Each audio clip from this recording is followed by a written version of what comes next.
Hello, Facebook friends / YouTube users. Bree here to bring you page 14. And if I mess up during, it's because I'm tired and I had a long week. So on to page 14, shall we?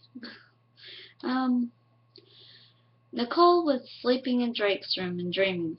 She dreamed of a sunny, beautiful day, and the trees were decorated with pink ribbons. She looked at herself in the mirror as she stood in a wedding gown. She was walked down the aisle where Drake was waiting with his best man. Josh ran down the aisle and begged her not to marry him, but Drake had threatened to harm Josh if she didn't. So, then began the wedding from hell to a tired and strung out Nicole and Drake. She woke up sweaty as Drake ran into the room and looked at her. "Are you all right?"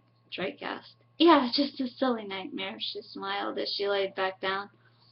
Drake raised an eyebrow and walked back out to where Matt was. "Sir, she has no idea that you're planning to propose to her tonight," Matt smiled. "And an even bigger shock is going to be if she decides to say no," Drake smiled. "She knows Josh's life is in her hands. She would be foolish to turn you down," Matt said.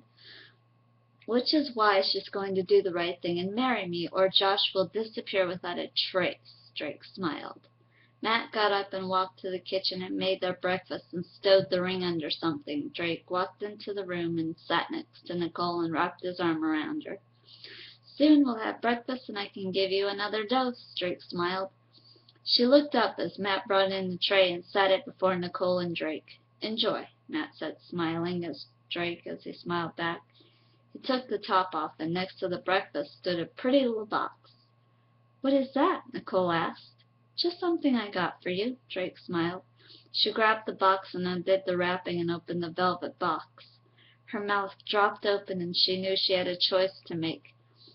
It was either Josh or her. "So, will you marry me, Nicole?" Drake asked. "Do I have a choice?" she asked, looking at him. "No, not really. Of course, if you want to see Josh disappear without a trace, you can refuse me, but if you want to save his life," Drake said. "Yes," Nicole said. "Excuse me?" Drake asked. "Yes, Drake, I'll marry you," Nicole said as she knew her fate was finally sealed. Drake smiled and put the ring on her finger and kissed her and held her as she cried softly. And I don't think those were tears of joy. Alright, my friends, that was 14, and tomorrow I will read you 15. Good night.